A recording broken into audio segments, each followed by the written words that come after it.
Each of us carries a unique light, an inner spark made of our experiences, wisdom, kindness, and creativity.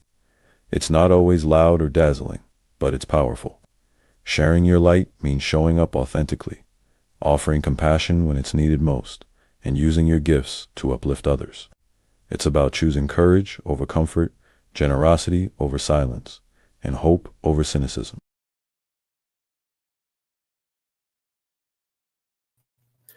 Hey, everybody, good evening. Welcome back to Sharing Your Light. I'm Chris CMG. I'm not sure if you were able to hear that intro, but here we just try to talk about our passions, how they can help the community, and how we can better show that light that's within. So today we kind of want to talk about patience and perseverance. But before we get started, I do have a scripture, as I try to start off. So James 1:4, it says, "Let your patience show itself perfectly in what you do. Then you will be perfect and complete. You will have everything you need." And I have a young man here to talk about that because his journey is a little different, but he's someone I know well, my little cousin. I think he might be at the door. Yep, that's him right there. So could we welcome in Kevin? How you doing, Kev? Doing well. How you, Chris? I'm doing all right. Thank you for taking time out your busy schedule. To, link up with me here. Of course, of course. I know you're getting acclimated to being down south. You're in Atlanta, as we can see. Yeah. You're up in that Big M. Morehouse. More yeah, more house Yeah. man. Yes, sir. How does it feel? It's a different feeling, especially being away from home, not having the family around, but still having a secondary family slash brotherhood down here. It's truly one of a kind. Yes, sir. So coming from someone who you already have, a lot of brothers actually, and so going to find more brothers, what is that dynamic? Do you mesh with them as well as you do with your brothers back home? I won't say nothing about them, but how they get. The dynamic is different in a way, but also yet the same. My brothers here, especially the ones that I'm extra close with, we still, butt heads. We still joke Mm. around. We still play around as much as I do at home, my brothers. But it's still that complete. Like it feels like we're from the same family type of bond. It's truly amazing. So do you think that your school, your college, do they kind of handpick that type of people that are cut from the same cloth to kind of bring you together, or is it Of, more of of course not. The school decides to bring people in from completely different backgrounds only because it's better for one to mingle in a group of with people that they don't even know, or that they weren't used to. So having people around me that are from down south, some people that are from the west coast, east coast, I'm having people from all over, but we've all still been able to come together as brothers, as one to be the unified front for not only Morehouse College but for Atlanta and the south in general. so you say, and not just your school, but in Atlanta as well. How have you already been kind of moving forward with that? With that. Um, my time here, I've decided to join two organizations. Achieve More, a community service based program where we basically just do stuff for the less fortunate. We've made blankets for others. We've decided to, just go out into the community and try and find ways to lift up someone's spirits for the day. The second organization, BYE in House, Black Youth Empowerment Network, the Morehouse chapter, especially on last Sunday, we've decided to have a Thanksgiving on Wheels. We pack up clothes, shoes, food, toiletries, and whatnot to bring it to the ones that are less fortunate, the ones who don't have, the ones who might not be able to call their family and be like, I want to come home. Let's have dinner. Let's talk. Let's mingle. So, you know, being the outlet or being the support that someone else could need that we were also given, especially during these times of moving into college or applications or anything like that. Right. And so, how does this kind of community service work with you as a person? How does it touch your core? What does it say to you about what you're doing and how you're interacting with the world around you? Me personally, I'm a Christian, so it speaks to me that I'm doing the job that God put me on. He put me on this path for a certain reason. But at first, definitely being here, I couldn't figure out exactly what my plan was being here, what I can Mhm. do to help the ones around me, and joining in on these organizations and becoming more community based with myself and these orgs. It's just been God telling me, like, this is what I need you to do, this is why you're here, this is what you are going to bring to those who don't have. Okay, I like that. I know about you being a Christian. We want to go to the same church. You're Yes, my sir. guy. We always have our little discussions. But in Of that same course. sense, how it was a little kind of a rocky road trying to get there, was it not? And so, Yeah. how does that your faith kind of impact how you feel now about being at this school that you wanted so bad?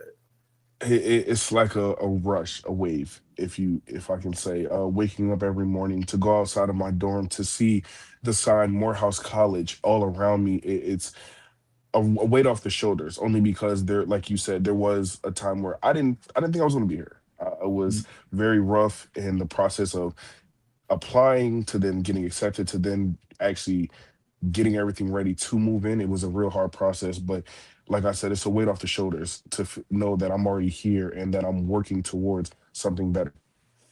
Exactly.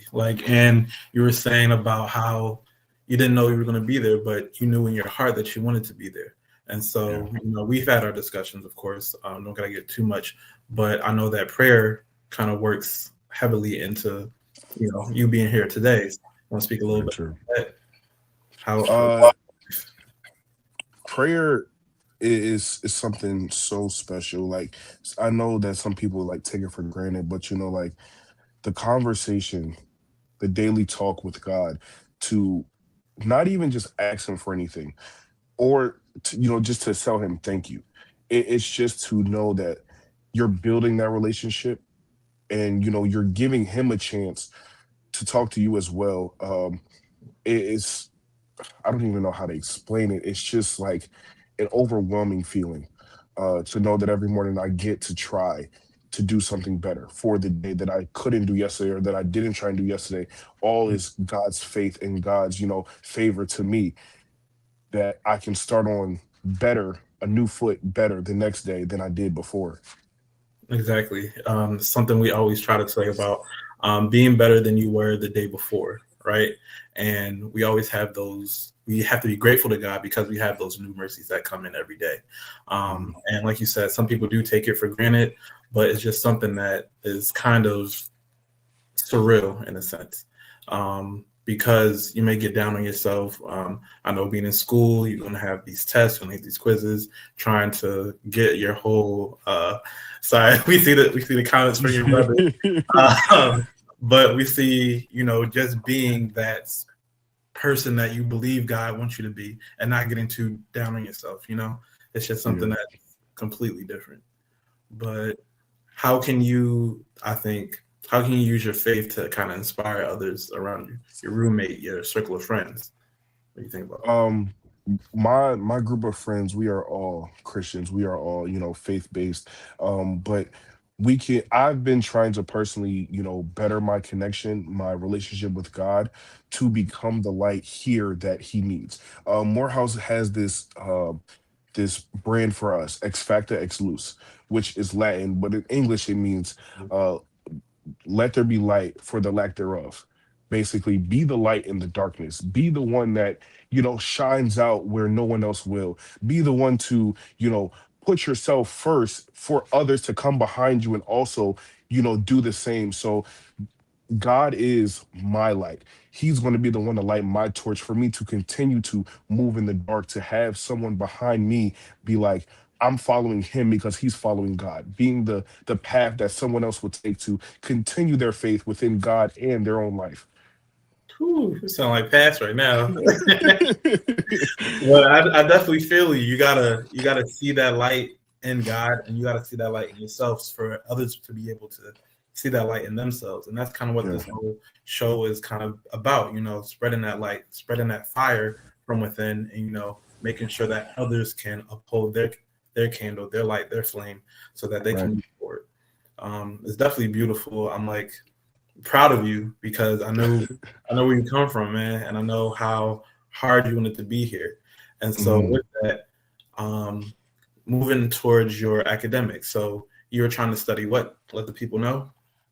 I am a dual degree engineering and applied physics major here at Morehouse. Engineering and so you're going above and beyond, my guy. You're going above and beyond. And I know it's going to be tough, but how has it been so far? Everything hasn't really started yet, so I can't say that anything is too hard or it's too easy. But it's a different way that I've been taught. They teach you more about black leaders.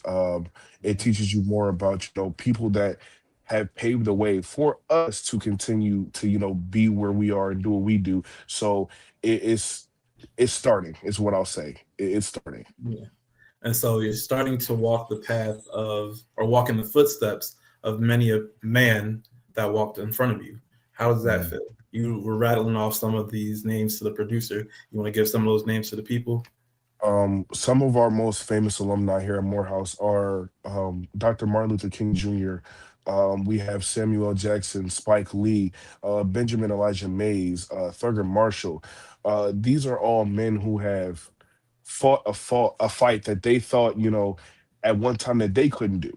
That knowing that there was be challenges ahead, that they couldn't quite see the end of it, but yet they still decided to move forward anyway. So me personally, I feel as though that there is no way that I right now in this time I can do the same thing. I can't see my end, but I know that I can continue to fight and move my way through until I see that finish line at the end. So it's like you're being crafted into a leader, whether you kind of want to or not, right? 1000%. And how does that weight kind of feel? Being, you are the oldest son, right, of your I brothers. am. That's a lot of extra weight. How do you deal with that? It's harder. I have five other brothers, all between the ages of 18 to 5. But being the one that is going to move forward, I'm bringing them along with me. They're the ones following behind me, and I'm setting this precedent for them to know that they can do something amazing that they never probably thought that they could see themselves doing before. But everyone needs that role model, that one in the front that will, you know, push them to do what they need to do by doing what they needed to do. Um, so for me personally, I'm just being the leader that my brothers need at this time, so that they can they can become the leaders that they needed to be, for whoever in the future. I love that. You showing paving the way, becoming that stepping stone, if you will, that will help them. You got your little brother on here saying you want to be a Morehouse man as well. Love to see it. Shout out to Jay. But yeah, just showing them that the achievable is achievable, or the unobtainable, which society kind of tells us is unobtainable, is being able to be achieved. And we have your grandma on there as well, giving you some shout outs. How do you feel, doing all this and seeing her support you, even though I know there were some tough times as well with that? It's real funny. At first, she didn't want me to leave. She didn't want me to leave and go so far away because, I'm still her baby at the end of the day. But Hmm. it's still a great feeling because regardless of how far I am, she still calls me. I still call her. We still text and everything. She still will let me know that she's praying for me. She loves me, and that she knows that I can continue to do what I need to do and make it to that finish line. So, not even just my grandmother, but my entire family in general, they've been my rocks, my stepping stones to continue to move forward. So, like I said, I'm not only going to bring myself forward, I'm bringing them along with me. Family is very important to you, I see. Very, very. And so I like that you're, still holding on to your family, but also creating your curated family at Morehouse. Would you say that you are all like-minded leaders? Those who are you butting heads, trying to be the leader of said friend group? How does that happen? Uh, no, we are not all the same. But I think that's also what builds at our church. As you know, our pastor loves to preach about iron sharpens iron. So it's a group of 6 of us. but Hmm. we all individually have our own ways of looking at situations, looking at problems and ways to, fix these problems. But in a way, yes, we butt heads on them, but in the end, we all still learn better on how to fix, if not the same situation, a bigger one at hand the next time, because we've all sharpened ourselves or each other through the previous or said trial at that time. Right. So it's the living proof of your ancestors' wildest dreams. Thank you, thank you, thank you. So you're, excuse me, you're continuing to sharpen yourself. You're continuing to be around people who want to be in a better position. You're supposed to surround yourself with like-minded individuals or those with diverse thought processes so that you can achieve what you need to do. That's very good work. How does this tie into your passions? What would you say that you're passionate about besides, your community service? Um, Give us some insight there. Um, my passion is working with my hands. It's kind of weird, but be able to build something, to be able to put something together, to be able to, you know, do something for someone else instead of myself is something, that has always been a passion of mine. So it it's better here because we are, community service, not even community service, community driven. We are always going to help our brother. Morehouse has a saying for us: "I got my brother's back because my brother has mine." Um, I, I didn't know what it meant at first, especially even coming from having a household of brothers, but seeing it now, having my brothers have me, be here for me at my lowest, be here for me at my highest, even also to be able to relay that for someone else. Because all you need is one person to give you a good smile, give you a good laugh, for them to have a great day, for them to have a good life. So I'm passionate about bringing a smile to someone else's face, let alone my own. I like that. It kind of goes into my brother's. I'm my brother's keeper. Yeah. Also things about being your brother isn't heavy. That's a poem from Alfalfa. Uh, some other things just about shining and sharing a light. It's something that you've been a part of the songs that we have that we've written. Being shine, like sharing a light, sharing a hand. So it's good that you're continuing to uphold that. And you're saying building with your hands, but it seems like you're also building with your personality, building with your charisma, with your intelligence. What do you? Speaking of your intelligence, what do you want to do with your degree moving forward? So after Morehouse, I am going to attend Michigan State for 2 years to collect my second degree, which would be in engineering. But uh, at first, I genuinely want to bring back more STEM programs to Philadelphia.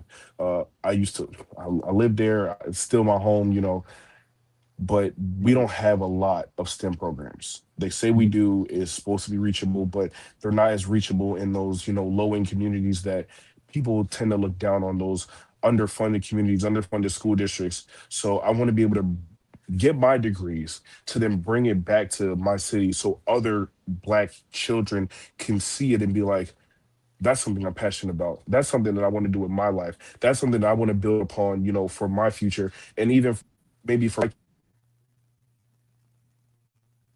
Hmm. Kev, I think you might have went out. Might be having some type of technical difficulties, but I think Kev is just highlighting the importance of being in STEM. I'm someone who also went to school for information technology, also in STEM. So I understand that you have to continue to be in those spaces and continue to fight for those spaces because the world runs on technology. The world runs on continuing to connect people. Even right now, we're connecting with our viewers, with people around the world, just because we have this technology. We don't ever want to cut ourselves short or keep ourselves down because we aren't able to be on there. Um, I'm, just stalling to see if we can get him back, but I am thankful that this young man is seeing himself in a new light. Uh, I've never seen him as someone who's been too shy.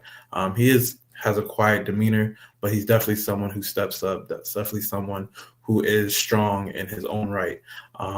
He continues to let God shine in him and through him, and it's definitely something to see. Like, you can even see in his demeanor if you know him, just how he's speaking, his di- his dialect, yeah, and how he's continuing to kind of present himself.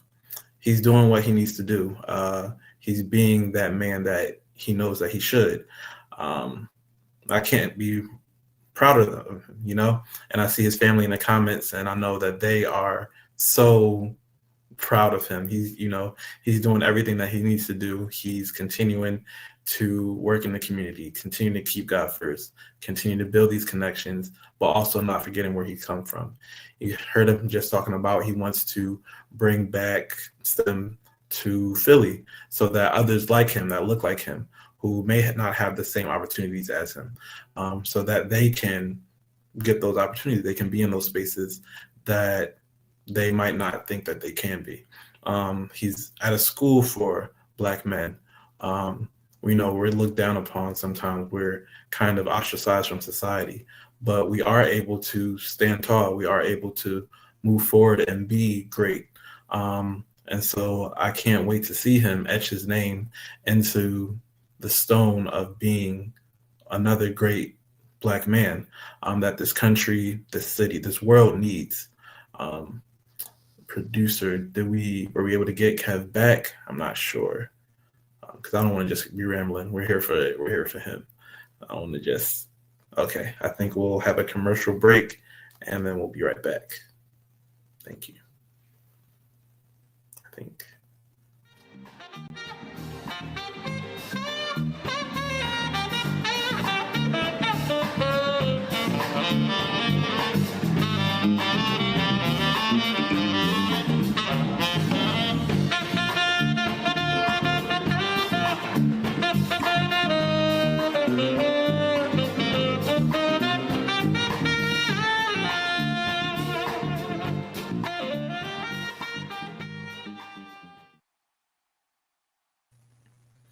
Well, thank you for that commercial break. Okay, yeah, Kev, can you hear us? Can you hear me? Maybe not. You might. Hello? Yeah, can you hear me? I can't hear you. Can't hear me. Okay. Well, I think we can do our best by perhaps just let's see. I think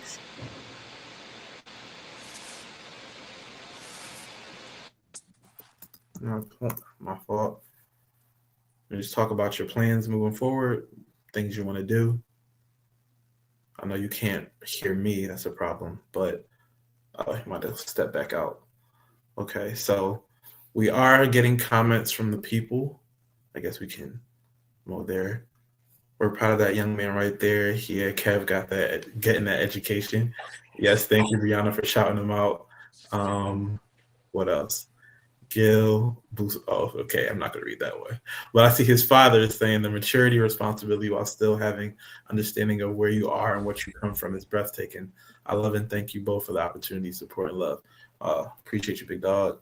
I'm here for you. Okay, can you hear me now? But yeah, yes, sir. Okay, he's back. He's back. Sorry. Sorry. But first off, I want to shout out my dad. Truly, all of my parents actually, my dad, my mom, my stepmom, all three of them, they've been the pillars of this entire journey. I remember telling them for the first time where I wanted to go, and they were just mind blown, only because of how far it was and just the thought of their baby going so far away. It was definitely, and something that I didn't imagine, especially their reactions. But my dad was always, 1000% behind me with it. Always had me, Cash, go. I didn't take the chance to go when I had to. I didn't think about going so far away, but you need to take this chance. So definitely this opportunity is for my dad, majority. I love that. You're definitely continuing to, you know, just be that man, that man that people are looking up to. And it comes to another question. What do you think it means to be a man? Or what did you believe it was, and has your kind of thought process changed since being there around um, other men from different backgrounds? Um, it, yeah, the question made me think about a song from Music Soul Child. I'm pretty sure it was Love. Might be wrong, but basically saying that a man is just supposed to provide. Supposed to provide, be the one to take care of his family, but never to be taken care of technically himself. Um, but to be a man is to understand your strong suits, but also your weak points. Knowing that in maybe one area you are completely dominant, you understand what you're doing, you know how to fulfill it to the best of the ability for those around you, but also understanding that something is not for you. It's not going to be able to work in your favor, no matter how many times you try. But to understand that yes, this I can do, this I don't want to do, this is not for me, this is not best for the ones that I'm carrying on my shoulders is something that I've been taught since a kid, being raised as a man. So being a man comes into regulation, Yeah. regulation with what you can accept, what you can't accept. Definitely understand there's regulation with emotions. Um, do you find yourself stifling said emotions sometimes when you get frustrated, or if you're moving forward? How do you deal with that? 1000%. But also it's the best thing to understand that you are in that stuck point. You are in that point where you don't know where to turn. It's good to know that because some men nowadays they know that they're in this point, but they'll Mm. still decide to move forward and end up affecting someone else or themselves worse than how they started off. But for me personally, to get out of those points or to get out of my head, it's just to, you know, get on my knees and pray. Even if I can't, just take a moment for myself to step out of a room, step out of a meeting, step out of wherever I need to just say, thank you, God. Thank you for the opportunity. Thank you just for the day. Thank you for the breath that I'm breathing in and out of my lungs at that moment. Um, because without him, none of this would be possible. None of it would have been able to be fulfilled to the level that it did. So yeah. I like that. It's remembering that there's so many things to be grateful for, but it's also the fact that you don't have to power through. I think as black, especially as black men, we're told to, just grit and bear it. You just put on a strong face and you just keep it pushing, even though on the inside you're getting broken down. And I feel like that's definitely not healthy, especially with. That's why you see these so hyper masculine men and doing all these extra things in life that they don't need to be doing. They can pursue what they want to pursue and they can be who they want to be without Right. being any less of who they are, you know? And it's good to see that you aren't letting that bring you down. We've had some discussions about being brought down, but you continue to shine. You continue to keep God first, because again, without Him, we would be nothing. This is all for Him, and we're here to kind of be that reflection of His Son, who was the ultimate man, Yes, and sir. Jesus was kind. He was, kind-hearted. He gave, he loved, he cried. So he experienced the whole breadth of emotions, but he continued to be that perfect example. So it's good to see that you're still trying to be that perfect example, even if perfection is something that we might not be able to achieve, but we can continue to strive for it. Yeah. So I'm grateful for you, that you're continuing to be who you're supposed to be and continue to be molded into who you're supposed to be. Thank Um, you. we're about to close out, but you have any other thoughts or reflections that you want to share? Uh, just the experience, not even just of moving here, the experience of understanding God's point in my life. There was a time that I just couldn't understand, I couldn't fathom where my role was in his kingdom. where I was supposed to be at the certain times, what places that were supposed to, spark that in me to, be like him telling me, this is you. This is what I have for you. This is the plan that I set out for you that you didn't see at first, but I did. But with through this time, especially because I'm on my own, uh, going to church by myself, it's different than getting woken up on a Sunday morning like, hey, time to go to church. Yeah. Uh, it's a different feeling. It's more of a independence and more like a okay. I'm walking. I might feel like I'm walking alone, but he's right here by my side this entire time, and he's telling me one way or another, I am here. Mhm. You are here, and we are going to connect at one point, and I'm going to take you further than you've ever been before. You are going to be the inspiration that someone else needs. You are going to be the light that I need you to be for someone else to come either to my kingdom or to just continue their faith. And I just, it's just an overwhelming feeling to think about it like that, to understand that my task isn't over, my job is not done, and I still have a lot more time to continue fighting for him and just the world in general. That was an excellent answer, man. You just inspired me because these feelings, these questions that I asked you, these feelings, they continue to, come about even with myself, not kind of knowing where exactly I should be, if what I'm doing is correct, how I can stand up. But it's all in the fact that, like you said, you just being you and you continuing and not giving up is an inspiration for others. You have that testimony. Your uniqueness is what someone else will be able to pull from, and it's just iron sharpens iron. It's just, Yeah, I appreciate you, my guy. of We're course. going to keep talking. We're going to keep in contact. You're going to keep shining. You're going to keep achieving. And I'm just going to be here to continue to applaud you. Just continue to cheer you on. I appreciate that. The applause is what I need to keep fighting. Yes, sir. But thank you for being here. Thank you, Kev. I love you. I appreciate you. Thank y'all for tuning in with us, for sharing your light. Please continue to like and subscribe if you want. And we'll see you next time. Thank you all. I appreciate you. Have a good night.